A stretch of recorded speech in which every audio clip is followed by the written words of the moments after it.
So do you think we need NGOs for supporting development activities in the world? Absolutely. All over the world, I guess, governments have serious limitations. Elected governments or even dictatorial regimes have tremendous limitations, and therefore today we talk about PPP, public-private partnerships.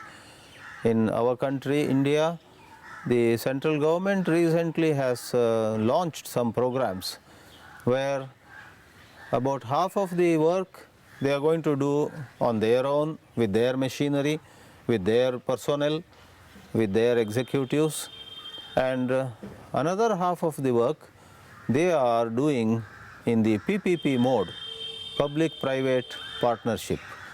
And that is an absolute necessity, because a whole lot of creative, talented, enthusiastic, inspired, energetic people, for whatever reasons, are not with the government. They are out there in the private sector, and for whatever their reasons are, they are in different settings. Those settings actually become what are called NGOs, non-government organizations.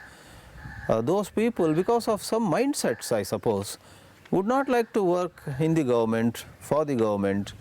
They like to do it independently, and even if there is some unhealthy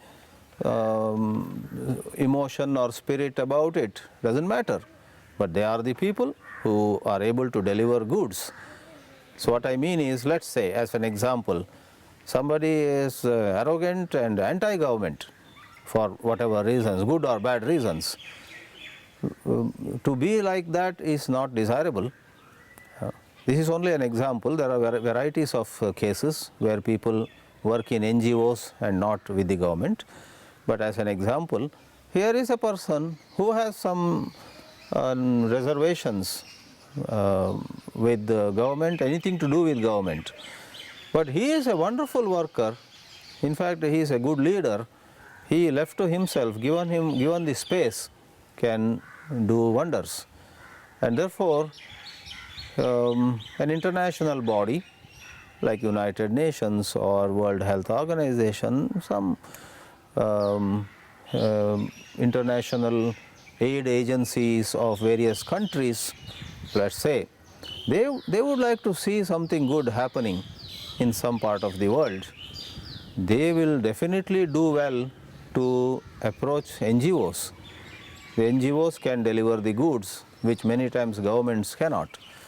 So it's perhaps a law of nature that great amount of work sometimes takes place under the umbrella of governments, and other times under non-government organizations.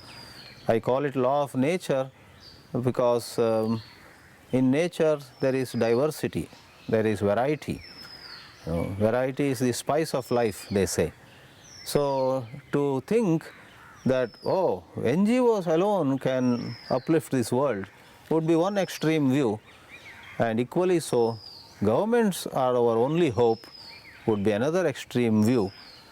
As a result of simple law of nature, good work, noble work has to take place under both these umbrellas, government, non-government, sometimes collectively, then sometimes single individuals can move mountains. Again, it's the law of nature. Sometimes we talk about teamwork, and we acknowledge that some very beautiful, very good individuals somehow are not made for teamwork. Because they don't work well in a team, we cannot strike them off. They are excellent performers as just individuals. And the other way also is the case with some people. Leave them alone, they won't lift a blade of grass.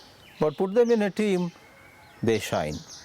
So variety, diversity of mindsets, of temperaments has always been the nature of the world, and I would strongly affirm that NGOs are most valuable, and we need to strengthen these NGO movements, social entrepreneurship, wherever it is coming up. We need to give all necessary support. Society doesn't so easily trust an NGO. Society also questions the NGO. People who are trying to do some good work are looked at with suspicion.